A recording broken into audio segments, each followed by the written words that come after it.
విశాఖలో విద్యా సంస్థలు గాడి తప్పుతున్నాయి. శ్రీ విశ్వ జూనియర్ కాలేజీల చుట్టూ ఉచ్చు బిగుస్తున్నాయి. ప్రతి ఏటా ఫిర్యాదులు వచ్చినా విద్యాశాఖ అధికారులు పట్టించుకోవడం లేదు. అధిక మొత్తం ఫీజులు కట్టలేక విశాఖ జిల్లా కలెక్టర్ కు తల్లిదండ్రులు ఫిర్యాదు చేశారు. లక్షల్లో వసూలు చేసి సదుపాయాలు కల్పించడంలో విఫలమవుతున్నాయి. నిబంధనలకు తూట్లు పొడుస్తూ అక్రమంగా కళాశాలలు నడుపుతున్నారు. సెల్లార్లోనే సిబ్బంది పాఠాలు చెప్తున్నారు. పార్కింగ్ ప్లేస్ లో హాస్టల్స్ నడుపుతూ విద్యార్థుల ఆరోగ్యంతో ఆటలు ఆడుతున్నారని ఫిర్యాదు చేశారు. హౌసింగ్ అపార్ట్మెంట్ లో ఇల్లీగల్ గా హాస్టల్ నిర్వహిస్తున్నారని ఫిర్యాదులు పేర్కొన్నారు.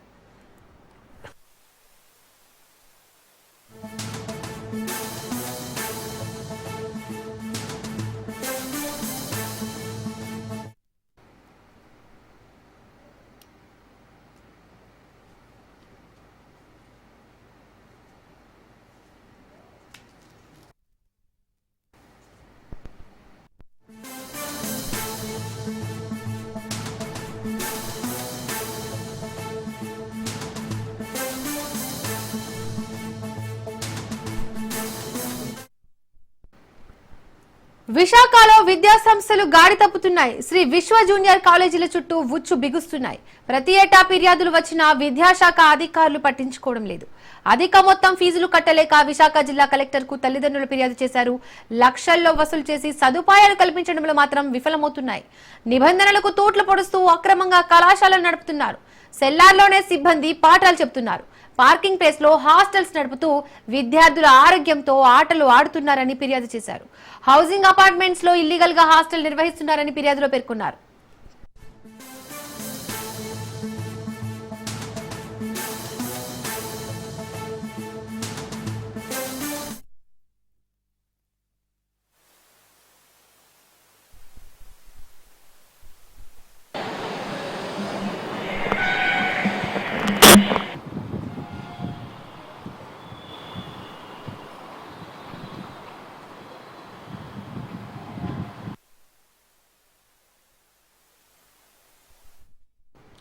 ఇక ఇదే అంశానికి సంబంధించి మరిన్ని డీటెయిల్స్ మా ప్రతినిధి సూర్యప్రకాష్ అందిస్తారు. సూర్యప్రకాష్, విశాఖలో విద్యా సంస్థల ఆగడాలకు సంబంధించి డీటెయిల్స్ ఏంటి?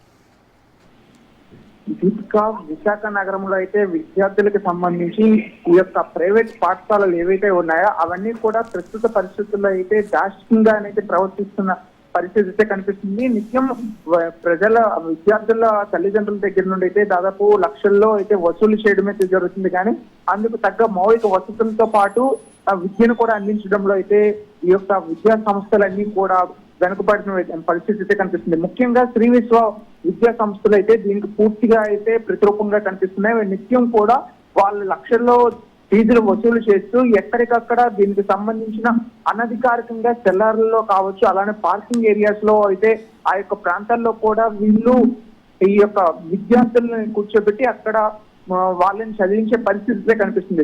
విద్యను నేర్పించడానికి అయితే వాళ్ళు లక్షల్లో అయితే సొమ్మును వసూలు చేస్తున్నారే కానీ వాళ్ళ కోసం ప్రత్యేకించిన గదులు కానీ అలానే కళాశాల భవనాలు కానీ నిర్మించకపోవడం, ప్రస్తుతం ఉన్న పరిస్థితుల్లో ఎక్కడికక్కడ ఎక్కడ ప్లేస్ దొరికితే అక్కడ ఆ ప్రాంతంలోనే తక్కువ రేటుకి ఏదైతే ప్లేస్ దొరుకుతుందో ఆ అపార్ట్మెంట్స్ లోనే కావచ్చు, ఇలానే ఈ చిన్న చిన్న ఇళ్లలో కూడాను వాళ్ళు కళాశాలకు సంబంధించిన బోధన చేయడం అయితే జరుగుతుంది. ఇదంతా ఒక ఎత్తు అయితే దీనికి సంబంధించి నిత్యం కూడా ఎంతో మంది నుండి అయితే కలెక్టర్ కు అలానే విద్యాశాఖ అధికారులకు అయితే ఫిర్యాదులు వస్తున్నా కూడా ప్రస్తుతం విద్యాశాఖ అధికారులు కావచ్చు, జిల్లా యంత్రాంగంలో ఉన్న అధికారులు కావచ్చు, ఎవరు కూడా దాని మీద చర్యలు తీసుకోకపోవడం అయితే కాస్త అనుమానంగానే కనిపిస్తుంది. ఇవన్నీ పక్కన పెడితే నిత్యం ఎప్పటికప్పుడు కూడా అందులో చాలా ఘటనలు కూడా చోటు చేసుకోవడం అయితే జరుగుతుంది. దానికి సేఫ్టీ మెజర్మెంట్స్ ఏవైతే ఉండాలో అవేవి లేకుండా ఉండే పరిస్థితి ఇక్కడ కనిపిస్తుంది. ముఖ్యంగా ఫైర్ సేఫ్టీ అనేది చాలా ముఖ్యంగా ఉండాలి. గర్ల్స్ హాస్టల్లో గత 10 రోజుల క్రితంగా అయితేనే 10-15 రోజుల క్రితంగా అయితే ఒక ఫైర్ యాక్సిడెంట్ కూడా జరిగింది. కానీ ఎవరు కూడా పట్టించుకునే పరిస్థితి అయితే కనీసం ఫైర్ సిబ్బంది లోపలికి వెళ్లి ఆఫ్ చేయడానికి పరిస్థితి కూడా లేని ప్రాంతంలో అయితే ఆ యొక్క భవనాలని రన్ చేస్తున్నారు. అదే విధంగా అన్ని ఇక్కడ విద్యా సంస్థలు శ్రీ విశ్వాకి సంబంధించి ఎక్కడెక్కడైతే వీళ్ళు నడుపుతున్నారో భవనాలు కావచ్చు, అలానే కళాశాలకు సంబంధించిన కళాశాలలు కావచ్చు, మొత్తం హాస్టల్స్ కావచ్చు, వీటన్నింటిలో కూడాను అన్ని కూడా ఎటువంటి ఫైర్ సేఫ్టీస్ కానీ ఎటువంటి సెక్యూరిటీ సిబ్బందికి సంబంధించి సెక్యూరిటీ సిస్టమ్ కానీ ఏవి కూడా లేకపోవడంతో విద్యార్థులంతా కూడా ఇబ్బందులు పడుతున్నారు. ఇంత ఇబ్బందులు పడుతూ లక్షలాది ఫీజులు చెల్లించి కూడా విద్య కోసం అసలు విద్యనే అనేది ఉచితంగా అందించాల్సిన పరిస్థితి, తక్కువ ధరలకు అందించాల్సిన పరిస్థితి. కానీ దానికి పూర్తి భిన్నంగా అయితే విద్యా సంస్థలు, ప్రైవేట్ విద్యా సంస్థలతో నడుస్తున్నాయి. కానీ ప్రస్తుతం ఈ యొక్క విద్యా సంస్థ అయితే శ్రీ విశ్వ విద్యా సంస్థలు అయితే దానికి పూర్తి భిన్నంగా అయితే కనీసం వాళ్ళు తీసుకున్న దానికి అయినా సరే న్యాయం చేయకుండా వాళ్ళకి విద్య అందించడంలో అయితే పూర్తిగా విశాఖపట్నంలో శ్రీ విద్యా సంస్థలు అయితే విఫలం అవడం అయితే జరుగుతుంది. మరో పక్కన అయితే రోడ్ పార్కింగ్ ప్లేస్ కూడా లేకుండా రెసిడెన్షియల్స్ కావచ్చు, అలానే డైలీ ఎవరైతే వస్తుంటారో విద్యార్థులు వాళ్ళకి పార్కింగ్ కూడా లేకుండా మెయిన్ బస్ స్టాండ్ కి దగ్గరలోనే ఉన్న ఈ యొక్క కళాశాలలో అయితే కనీసం వాళ్ళకి పార్కింగ్ కూడా ప్లేస్ లేని పరిస్థితి ఉంటుంది. ఆ వెహికల్స్ అన్ని కూడా రోడ్డు మీద ఉండటంతో రోడ్డు ట్రాఫిక్ అంతరాయం కలిగే పరిస్థితి కూడా ఉంటుంది. అలానే వాళ్ళు లోపలికి వెళ్ళేటప్పుడు మెట్లు గుండా కూడా వెళ్ళేటప్పుడు చాలా చిన్న టైట్ గా ఉండే ప్లేసెస్ ఉండడం, అంటే ఏమైనా ప్రమాదం జరిగితే పరిగెత్తి స్పందించే పరిస్థితి లేని విధంగా అయితే అక్కడ కళాశాల నిర్మాణాలు ఉండడం, ఆ భవనాలు ఉండడం, అటువంటి భవనాల్లో ఈ యొక్క విద్యా సంస్థలు నడపడం అయితే చాలా శోచనీయంగానే కనిపిస్తుంది. దీనిపైన అయితే తక్షణమే అయితే విద్యార్థుల తల్లిదండ్రుల నుండి అయితే తీవ్రంగా అయితే విమర్శలు అయితే వస్తున్నాయి. వాళ్ళైతే ఒక ప్రధానమైన ఒక డిమాండ్ కూడా తీసుకొస్తున్నారు. ఇప్పటికైనా జిల్లా అధికారులు కావచ్చు, విద్యాశాఖ అధికారులు కావచ్చు వెంటనే శ్రీ విశ్వ కళాశాల పైన అలానే యాజమాన్యం పైన చర్యలు తీసుకోవాల్సిన అవసరం ఎంతైనా ఉందనే విషయాన్ని అయితే తెలియజేస్తున్నారు. Thank you Suryaprakash.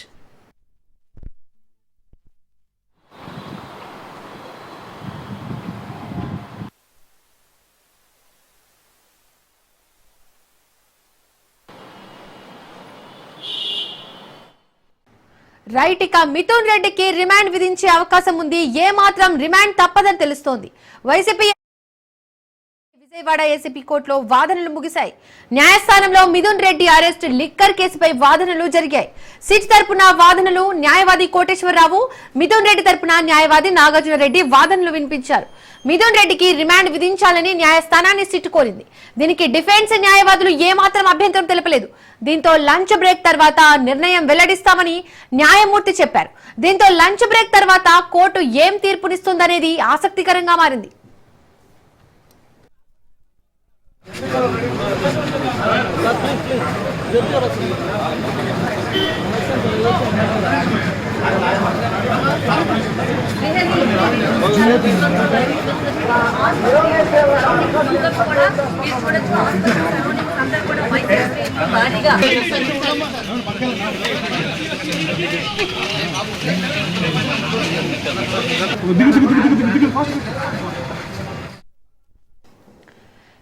AP liquor scam కేసులో YCP MP Mithun Reddy arrest అయ్యారు. లిక్కర్ స్కామ్ కేసులో మిథున్ రెడ్డి A4 నిందితుడుగా ఉన్నారు.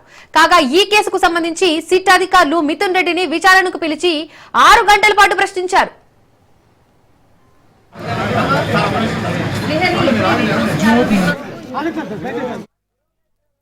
సిట్ ఛార్జ్ షీట్ లో కీలక అంశాలను ప్రస్తావించింది. స్కామ్ లో మిథున్ రెడ్డి కీలకంగా వ్యవహరించారంటోంది సిట్. పాలసీ రూపకల్పన నుండి వసూళ్ల వరకు మిథున్ రెడ్డి పాత్ర ఉందని చెప్తోంది. ఇక మూడోది A3 సత్యప్రసాద్ ద్వారా తెర వెనుక మొత్తం నడిపించారని తెలిపింది. Non stop civil service promotion ఇస్తామని సత్యప్రసాద్ కు హామీ ఇచ్చింది. A2 వాసుదేవరెడ్డి, A3 సత్యప్రసాద్ ద్వారా సమావేశాలు జరిగాయని చెప్పుకొచ్చింది. ప్రభుత్వ ఖజానాకి నష్టం కలిగించారని, కోట్ల రూపాయలు మనీ లాండరింగ్ కు పాల్పడ్డారని ఛార్జ్ షీట్ లో తెలిపింది.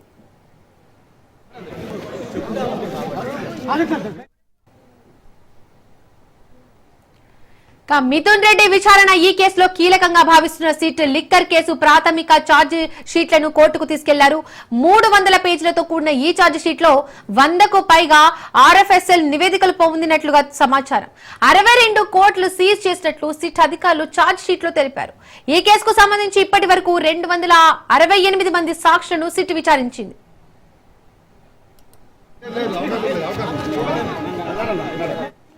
ఇక ఇదే అంశానికి సంబంధించి మరిన్ని డీటెయిల్స్ మా ప్రతినిధి వాసు అందిస్తారు. వాసు, మిథున్ రెడ్డికి సంబంధించి సిట్ రిమాండ్ కు విధించే అవకాశం ఉన్నట్టుగా తెలుస్తోంది. దీనిపై మరిన్ని డీటెయిల్స్ ఏంటి? Thank you Deepika. మిథున్ రెడ్డికి విచారణ కొద్దిసేపు క్రితం ముగిసింది. ప్రధానంగా చూసుకుంటే కనుక ఏసీబీ న్యాయస్థానంలో మిథున్ రెడ్డిని సిట్ అధికారులు ప్రవేశపెట్టారు. మంగళగిరిలో కట్టిన ఈ కేసులో కూడా మిథున్ రెడ్డి A4 గా ఉండటం కూడా జరిగింది. అయితే ఇప్పుడు మిథున్ రెడ్డికి 14 రోజుల పాటు రిమాండ్ ఇవ్వనున్నారు. అంటే ఈ రిమాండ్ అంటే మిథున్ రెడ్డి ఎంపీ కనుక, రాజ్యసభ సభ్యుడు కనుక దీనికి సంబంధించి ఆయనకి Z+ కేటగిరీ ఉంటుంది, ఒక ఎంపీకి ప్రోటోకాల్ కూడా ఉంటుంది. ఈ ప్రోటోకాల్ ప్రకారం మిథున్ రెడ్డికి సంబంధించిన విజయవాడ జైలుకి అయితే తరలించే ప్రసక్తి లేదు. అయితే ఆయనకి ఇచ్చిన నేపథ్యంలో కూడా CRPF తో పాటుగా కేటగిరీ ఉంది కనుక, ఎంపీ కేటగిరీ ఉంది కనుక ఆయనకి జైల్లో ప్రత్యేక సదుపాయాలు కల్పించాల్సిన అవసరం ఉంది మన రాజ్యాంగం ప్రకారం. ఈ రాజ్యాంగం ప్రకారమే ఇప్పుడు ప్రస్తుతం అయితే కనుక మేజిస్ట్రేట్ గారు అసలు ఎక్కడ ఎలా చేయాలి అంటే మిథున్ రెడ్డికి రిమాండ్ అంటే ఎంపీ స్థాయి అధికారికి రిమాండ్ విధించే నేపథ్యంలో కూడా ఈ న్యాయ వ్యవస్థలో కూడా కొన్ని జాగ్రత్తలు తీసుకోవాలి, కొన్ని గైడ్ లైన్స్ పాటించాల్సిన అవసరం ఉంది. ఈ గైడ్ లైన్స్ ఎలా పాటించాలి ఏంటని చెప్పేసి ఇప్పుడు ప్రస్తుతం అయితే కనుక న్యాయ కోవిలతో మాడే పరిస్థితి కూడా కనిపిస్తుంది. అయితే ఇప్పటికే అంటే ఏ జైల్లో పెట్టే పరిస్థితి అవకాశం ఉంది, లేకపోతే రాజమండ్రి సెంట్రల్ జైలుకా లేదా నెల్లూరు జైలుకి తరలిస్తారని మాత్రం ప్రధానంగా చూసుకోవచ్చు. ఇప్పటికే పోలీస్ బందోబస్తు భారీగా ఏర్పాటు చేశారు. ఇక్కడ అంటే ఇది ఒక హై ప్రొఫైల్ కేసు కనుక పోలీస్ కీళ్లు ప్రధానంగా కూడా దృష్టి సారించడం కూడా జరిగింది. దీంతో పాటుగానే దీనికి మంగళగిరిలో కేసు 21/2024లో మంగళగిరి PS కేసులో నమోదైంది కనుక తొలుత గుంటూరు జిల్లా జైలుకి తరలిస్తారనుకున్నారు. కానీ అక్కడ దీనికి సంబంధించిన ఫెసిలిటీస్ ఉన్నాయా లేవా అన్నది ప్రస్తుతం జరపలేదు. దీంట్లో కీలకమైన అంశాలను చూసుకుంటే కనుక ఛార్జ్ షీట్ లో ప్రధానంగా ఎవరెవరైతే ఉన్నారో దీంట్లో వీళ్ళందరితో కూడా ఒక ఛార్జ్ షీట్ చేయడం కూడా జరిగింది.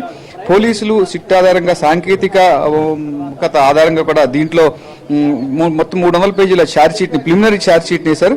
ఈ ఛార్జ్ షీట్ లో చూసుకుంటే ఇప్పటికీ 3,500 కోట్ల స్కామ్ జరిగినట్లుగా కూడా ప్రాథమిక నిర్ధారణకి వచ్చింది.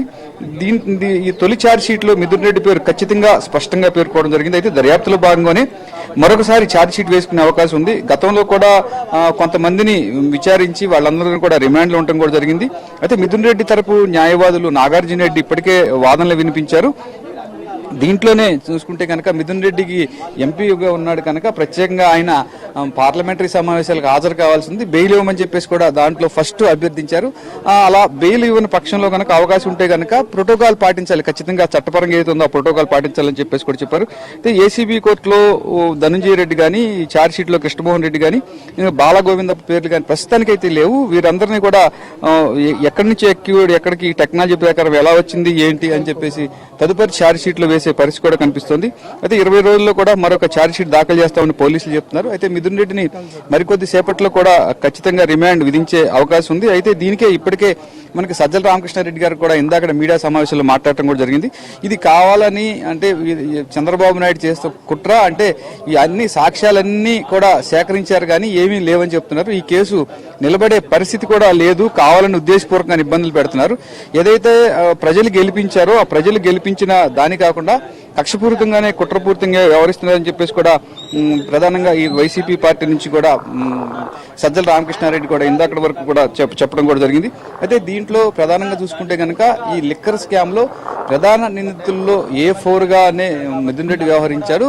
ఈ Mithun Reddy phone calls data ఆధారంగానే వైఎస్ జగన్మోహన్ రెడ్డికి కూడా నోటీసులు ఇచ్చేందుకు అవకాశం కూడా కనిపిస్తుంది. ఇప్పుడు ప్రస్తుతం అయితే కనుక మరికొద్ది సేపట్లో కూడా రిమాండ్ విధించే అవకాశం ఉంటుంది. రిమాండ్ విధించి నెల్లూరు జైలుకి కానీ, అటు చూసుకుంటే కనుక రాజమండ్రి జైలు కానీ తరలిస్తారు. అనంతరం మరలా సిట్ అధికారులు పీటీ వారెంట్ మీద మిథున్ రెడ్డిని మరలా కస్టడీలోకి తీసుకుని మరలా ఒక వారం రోజులు అడిగేందుకు కూడా ఇప్పటికే సిట్ అధికారులు కసరత్తులు ప్రారంభించారు. దానిపైన కూడా పిటిషన్ దాఖలు చేయాలనుకుంటున్నారు.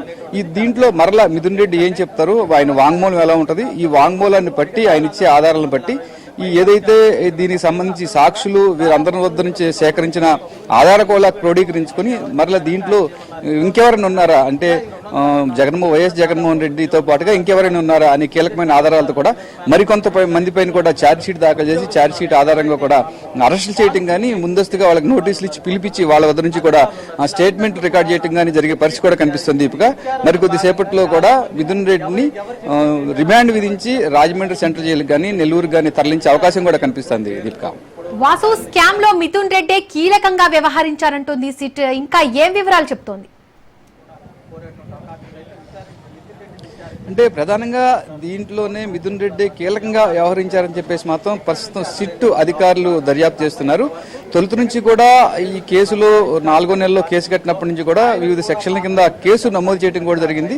అంటే కీలకంగా వ్యవహరించడం ఫైనాన్షియల్ ట్రాన్సాక్షన్స్ కానివ్వండి, అలాగే ఈ లిక్కర్ సిండికేట్ ఏదైతే ఉందో ఆ మాన్యువల్ని వ్యతిరేకించి దానికి విరుద్ధంగానే ఈ డబ్బులన్నీ కూడా సమీకరించి దీని ద్వారా కూడా ఒక హవాలా రూపంలో ఇతర ప్రాంతానికి కూడా మార్చారు. కొంత సొమ్ము బంగారు రూపంలో కూడా మార్చారని చెప్పేసి కూడా వీళ్ళ సెల్ ఫోన్స్ ఆధారంగా నెట్వర్క్ డేటా ఆధారంగా కూడా ఐటీ శాఖ నిపుణులతో చర్చించి మనకి ప్రత్యేకంగా ఐటీ టీం కూడా ప్రధానంగా దీనిపైన కీలకమైన సాక్ష్యాధారాలు సేకరించడం కూడా జరిగింది. దీనికి ప్రధానంగా చూసుకుంటే కనుక సిట్టు అంటే ప్రత్యేకంగా సిట్టు దర్యాప్తు చేస్తున్న బృందం మాత్రం మిథున్ రెడ్డి కీలకమని చెప్తున్నారు. మిథున్ రెడ్డి దగ్గర నుంచి మిథున్ రెడ్డిని అరెస్ట్ చేసేందుకు ముందుగానే విజయసాయి రెడ్డితో పాటుగా ఇతర అధికార నిందితులు ఎవరైతే ఉన్నారో వాళ్ళందరి దగ్గర నుంచి కూడా వాంగ్మూలం తీసుకున్నారు. వాళ్ళందరూ వాంగ్మూలాన్ని క్రోడీకరించుకుని మిథున్ రెడ్డి ఫోన్ కాల్స్, అలాగే YS Jaganmohan Reddy phone calls, వీళ్ళ ఫోన్ కాల్స్ డేటా ఆధారంగా కూడా ఈ టెక్నాలజీ ఆధారంగా క్రోడీకరించుకుని ఒక నిర్దిష్టమైన నిర్ణయానికి వచ్చి మాత్రమే మిథున్ రెడ్డి కీలకమని చెప్పేసి పరిస్థితి కూడా కనిపిస్తుంది. దీపిక, వాసు మళ్ళీ సిట్ కస్టడీకి తీసుకునే అవకాశం ఎప్పుడుంది మిథున్ రెడ్డిని? ఖచ్చితంగా దీపిక, 14 రోజులు రిమాండ్ విధించే అవకాశం ఉంటుంది. అయితే ఈ 14 రోజుల లోపల ఎప్పుడైనా మిథున్ రెడ్డిని పోలీసులు మరొక వారం రోజులు కూడా కస్టడీకి తీసుకోవాలని చెప్పేసి సిట్ అధికారులు ఇప్పటికే యోచిస్తున్నారు. దీనికోసం దానికి సంబంధించిన ఒక ఐఐటీని కూడా ప్రిపేర్ చేసుకున్నారు. అంటే మిథున్ రెడ్డి దగ్గర నుంచి కూడా మరికొంత సమాచారం రావాల్సి ఉంది. అయితే మిథున్ రెడ్డి ఇప్పుడు కొంతమేర అంటే ఒక 10% మేరే సమాచారం ఇవ్వడం కూడా జరిగింది. దీంట్లో 480 క్వశ్చన్స్ కూడా తయారు చేశారు. అంటే ఆ ఫోన్ నెంబర్లు, కాల్ డేటా, ఏ ఫోన్ నుంచి ఏ ఫోన్కి వెళ్ళింది కాలు, ఇదంతా వాట్సాప్ ద్వారా మెసేజ్లు ఎలా వచ్చినాయి, ఈ క్యాష్ ఎక్కడి నుంచి ఎక్కడికి ట్రాన్స్ఫర్ చేశారు, ఏ నేపథ్యంలో ట్రాన్స్ఫర్ చేశారు, క్యాష్ తీసుకెళ్లిన వ్యక్తులు ఎవరు, వీళ్ళందరూ డేటా కూడా ప్రస్తుతం పోలీసుల వద్ద ఉన్నప్పటికీ కూడా వాటిలోని నిజాలు క్రోడీకరించుకుని మనకి ఎవిడెన్స్ యాక్ట్ ప్రకారం ఈ క్రోడీకరించుకున్న అనంతరం కూడా ఒక నిర్దిష్టమైన అభిప్రాయానికి వచ్చి మిథున్ రెడ్డిని కూడా మరొక వారం రోజులు అంటే ఇప్పుడు అరెస్ట్ అయిన అనంతరం మళ్ళా పిటిషన్ వేసి వారం రోజుల పాటు పీటీ వారెంట్ మీద తీసుకొచ్చి మరొకసారి విచారించే అవకాశం ఉంది. దీపిక, రైట్ వాసు, మిథున్ రెడ్డి ఏమంటున్నారు రిమాండ్ కి సంబంధించి? ఖచ్చితంగా ఇప్పుడు మిథున్ రెడ్డిని అయితే కనుక మనం చూస్తున్నాం ఇదే 3వ ఫ్లోర్లోని ఏసీబీ కోర్టులో హాజరుపరిచారు. అయితే మిథున్ రెడ్డి తరపు నుంచి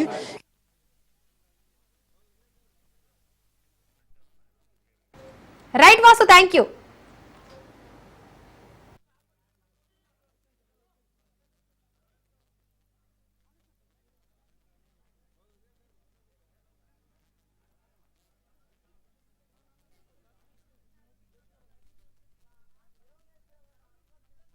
కక్ష సాధనకు చర్యలకు ఎక్కువగా పాల్పడుతున్నారు. గతంలో కూడా ఇదే మిథున్ రెడ్డిని అప్పుడు ఎంపీగా ఉన్న తరుణంలో ఎయిర్పోర్ట్లో ప్యాసింజర్లందరినీ కూడా ఇంటర్నేషనల్ ప్యాసింజర్లందరినీ కూడా వదిలేసి ఎయిర్ ఇండియా ఫ్లైట్ వెళ్ళిపోతే ఆ ఎయిర్ ఇండియా మేనేజర్ను నిలదీసినందుకు కొట్టాడని చెప్పి తప్పుడు కేసు పెట్టి అప్పుడు కూడా అరెస్ట్ చేశారు. మరి అది తప్పుడు కేసు అని తేలిపోయింది. ఆ చెప్పిన సాక్ష్యాలందరూ కూడా మేము చంద్రబాబు ప్రోద్బలంతో చెప్పాల్సి వచ్చిందని చెప్పి ఆ రోజు చెప్పారు. అధికారాన్ని అడ్డం పెట్టుకొని చంద్రబాబు ముఖ్యమంత్రిగా ఆ రోజు వ్యవహారం తీరు ఏ విధంగా ప్రజలందరూ కూడా గ్రహించారో మనమంతా కూడా చూశాము. ఇది చంద్రబాబు నాయుడు చేసిన చాలా తప్పుడు కేసును పెట్టి ఒక పార్లమెంట్ సభ్యుల్ని ఈ విధంగా వేధించారని చెప్పారు. మరి ఇప్పుడు కూడా అతను అధికారంలోకి వచ్చినప్పటి నుంచి ఇప్పుడు దాకా అనేక కేసులు ల్యాండ్లు అంటాడు, లేకపోతే ఈ తప్పుడు కేసులు అన్ని కూడా మదనపల్లి ఫైల్స్ అంటాడు. ఆ ఫైల్స్ కు నాకు ఏం ఇప్పటిదాకా సంబంధం లేదని చెప్పి ప్రతి ఒక్కరు కూడా చెప్పారు. ఈ ప్రభుత్వం కూడా ఏమీ తేల్చలేకపోయింది. మరి ఇలాంటి తప్పుడు కేసులన్నీ కూడా అనేక రకాల కేసులన్నీ పెట్టి వేధించడం జరుగుతూ ఉంది. మరి అనేక రకాలుగా అనేక కేసులన్నీ కూడా మా మీద పెట్టడం జరుగుతూ ఉంది. ఇప్పుడు తారస్థాయికి చేరి ఈ లిక్కర్ స్కామ్ లో మా తనయుడంటే మిథున్ రెడ్డి గారి ప్రమేయం ఉందని చెప్పి ఆయన 3 సార్లు ఎంపీకి రాష్ట్ర ప్రభుత్వంలో ఏమైనా పాల్గొనేదానికి పాలు పంచుకునేదానికి అవకాశం ఉందని అడుగుతాను.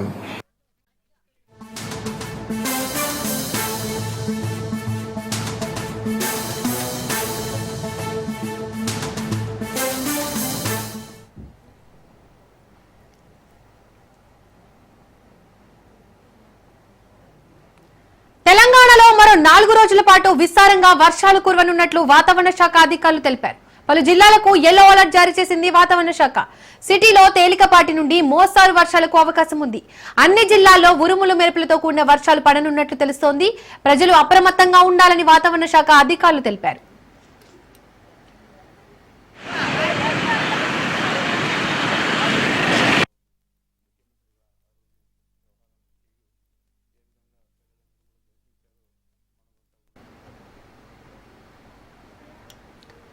తెలంగాణలో మరో 4 రోజుల పాటు విస్తారంగా వర్షాలు కురవనున్నట్లు వాతావరణ శాఖ అధికారులు తెలిపారు. పలు జిల్లాలకు యెల్లో అలర్ట్ జారీ చేసింది వాతావరణ శాఖ. సిటీలో తేలికపాటి నుండి మోస్తారు వర్షాలకు అవకాశం ఉంది. అన్ని జిల్లాల్లో ఉరుముల మెరుపులతో కూడిన వర్షాలు పడనున్నట్లు తెలుస్తోంది. ప్రజలు అప్రమత్తంగా ఉండాలని వాతావరణ శాఖ అధికారులు తెలిపారు. ఇక ఈ అంశానికి సంబంధించి మరిన్ని డీటెయిల్స్ మా ప్రతినిధి రాజు అందిస్తారు. రాజు, వర్షాలకు సంబంధించి వాతావరణ శాఖ అధికారులు ఏమంటున్నారు? రైట్ గా ఈ 4 రోజుల పాటు రానున్న 4 రోజుల పాటు తెలంగాణలోని వివిధ జిల్లాల్లో వర్షాభావ సూచనలు ఉన్నాయని, భారీ నుంచి అతి భారీ వర్షాలు కురిసే అవకాశం ఉందని వాతావరణ శాఖ తెలిపినటువంటి పరిస్థితి ఉంది. అయితే ఇప్పటికే పలు జిల్లాలకు యెల్లో అలర్ట్ జారీ చేసింది. వీటితో పాటు కానీ హైదరాబాద్ నగరంలో కూడా భారీగా వర్షాలు కురిసేటటువంటి అవకాశం ఉన్నట్టు తెలుస్తా ఉంది. ఇప్పటికే హైదరాబాద్ లోని ప్రజలు అప్రమత్తంగా ఉండాలని అటు ప్రభుత్వం, అదేవిధంగా హెచ్ఎండిఏ, మరోవైపు జిహెచ్ఎంసీ అధికారులు అప్రమత్తం చేస్తున్నటువంటి పరిస్థితి ఉంది. బంగాళాఖాతంలో ఏర్పడినటువంటి ఉపరితల ద్రోణి నైరుతి ఋతుపవనాలు చురుగ్గా కలుగుతున్న నేపథ్యంలో కూడా బంగాళాఖాతంలో ఏర్పడినటువంటి ఉపరితల ద్రోణి ప్రభావం చేత ఈ 4 రోజుల పాటు వర్షాభావం ఉండనున్నట్టు తెలుస్తా ఉంది. ఈ యొక్క బంగాళాఖాతంలో ఏర్పడినటువంటి అల్పపీడనం కారణంగా ఈ యొక్క భారీ వర్షాలు కురిసేటటువంటి అవకాశం ఉంది. ఈ ఉరుములు మెరుపులతో కూడినటువంటి భారీ నుంచి అతి భారీ వర్షాలు వివిధ జిల్లాల్లో హైదరాబాద్ తో పాటు కానీ మహబూబ్ నగర్, అటు మంచిర్యాల, మరోవైపు ఆదిలాబాద్, నల్గొండ, యాదాద్రి భువనగిరి, వరంగల్, వీటితో పాటు కానీ వికారాబాద్, ఇటు పలు జిల్లాల్లో కూడా వర్షాభావం ఉన్నట్టు వాతావరణ శాఖ తెలిపినటువంటి పరిస్థితి ఉంది. అయితే ఈ యొక్క అల్పపీడనం కారణంగా వాయుగుండంగా ఏర్పడేటటువంటి అవకాశం ఉంది. గాలులు ఇప్పటికీ 30 నుంచి 40 కిలోమీటర్ల వేగంతో వీస్తూ ఈ యొక్క భారీ వర్షాలు కురిసేటటువంటి అవకాశం ఉంది. అయితే గడిచిన 2 రోజుల పాటు హైదరాబాద్ లో భారీ నుంచి అతి భారీ వర్షాలు కురిసిన నేపథ్యంలో కూడా కొంత ట్రాఫిక్ ఇబ్బందులు తలెత్తాయి. దీంతో పాటు కానీ హైదరాబాద్ లో ప్రజలు కూడా అనేక ఇబ్బందులు ఎదుర్కొన్నటువంటి పరిస్థితి ఉంది.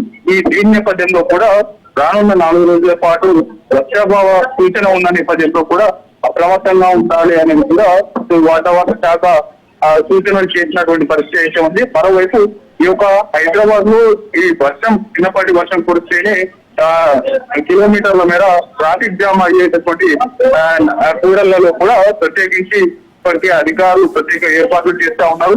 ఇక్కడిక్కడ ఈ యొక్క హైదరాబాద్ లో ఏర్పాటు చేసినటువంటి వివిధ కూడళ్లలో కావచ్చు, అదేవిధంగా ఫ్లైఓవర్ల పైన కూడా నీరు ఎందుకు నిలుస్తా ఉంది, వాటర్ లాగింగ్ సంబంధించి ఏంటి సమస్య అనేది కూడా ఇప్పటికే అధికారులు ఫైండ్ అవుట్ చేసేటటువంటి పనిలో పడ్డారు.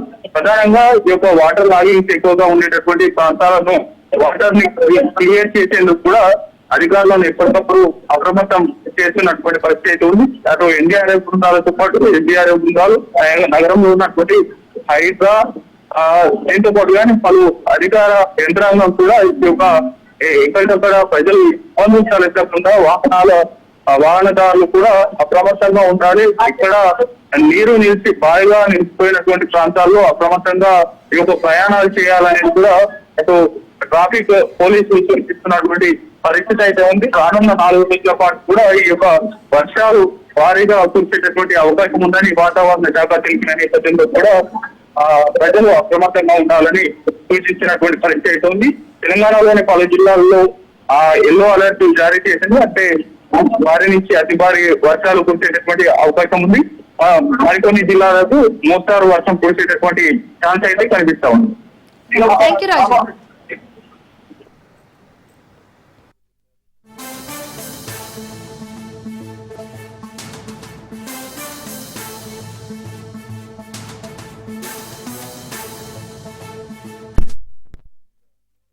రేపటి నుండి పార్లమెంట్ వర్షాకాల సమావేశాలు ప్రారంభం కానున్నాయి. రేపటి నుండి వచ్చే నెల ఆగస్టు 21 వరకు మొత్తం 21 రోజుల పాటు పార్లమెంట్ వర్షాకాల సమావేశాలు సాగనున్నాయి. ఆగస్టు 12 నుండి 18న పార్లమెంట్ సమావేశాలకు సెలవు. మొత్తం 7 పెండింగ్ బిల్లులతో పాటు కొత్తగా మరో 8 బిల్లులను ఈ పార్లమెంట్ వర్షాకాల సమావేశాల్లో ప్రభుత్వం ప్రవేశపెట్టనుంది. కొత్తగా గౌహతిలో IIM ఉన్నత విద్యాసంస్థను నెలకొల్పేందుకు గాను the Indian institute of management సవరణ బిల్లు, జాతీయ క్రీడల బిల్లు, యాంటీ డోపింగ్ సవరణ బిల్లు, గనులు ఖనిజాల అభివృద్ధి నిర్వహణ నియంత్రణ సవరణ బిల్లు తదితర బిల్లులను ప్రవేశపెట్టనుంది.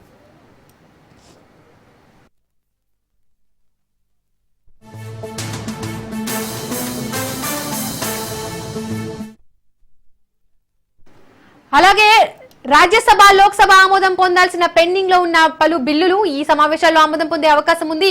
The Indian ports bill, the merchant shipping బిల్లులు లోక్సభ ఆమోదం పొందాల్సి ఉంది. The coastal shipping bill, the carriage of goods by sea bill, the bills of lading బిల్లులు రాజ్యసభ ఆమోదం పొందాల్సి ఉంది. The income tax bill Lok Sabha select committee పరిశోధనలో ఉంది.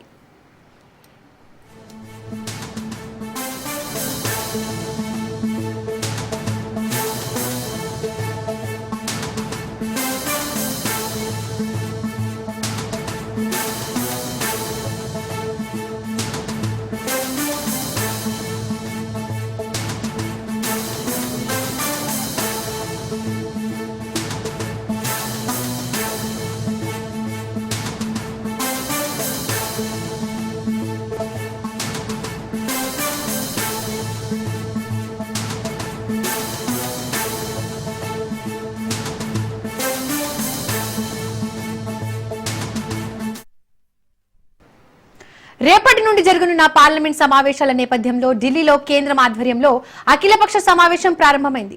పార్లమెంట్ భవనానికి విపక్షాలు చేరుకున్నాయి. కాంగ్రెస్ నుండి జైరాం రమేష్, గౌరవ్ గొగోయ్ హాజరయ్యారు.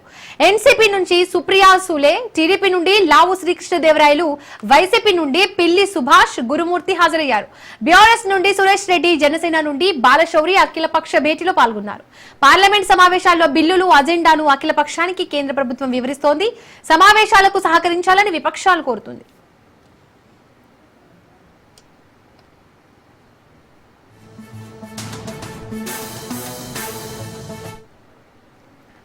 రేపటి నుండి జరగనున్న పార్లమెంట్ సమావేశాల నేపథ్యంలో ఢిల్లీలో కేంద్రం ఆధ్వర్యంలో అఖిలపక్ష సమావేశం ప్రారంభమైంది. పార్లమెంట్ భవనానికి విపక్షాలు చేరుకున్నాయి. కాంగ్రెస్ నుండి జైరాం రమేష్, గౌరవ్ గొగోయ్ హాజరయ్యారు. ఎన్సీపీ నుండి సుప్రియా సూలే, టీడీపీ నుండి లావు శ్రీకృష్ణదేవరాయలు, వైసీపీ నుండి పిల్లి సుభాష్, గురుమూర్తి హాజరయ్యారు. బీఆర్ఎస్ నుండి సురేష్ రెడ్డి, జనసేన నుండి బాలశౌరి అఖిలపక్ష భేటీలో పాల్గొన్నారు. పార్లమెంట్ సమావేశాల్లో బిల్లులు, అజెండాను అఖిలపక్షానికి కేంద్ర ప్రభుత్వం వివరిస్తోంది. సమావేశాలకు సహకరించాలని విపక్షాలను కోరుతోంది.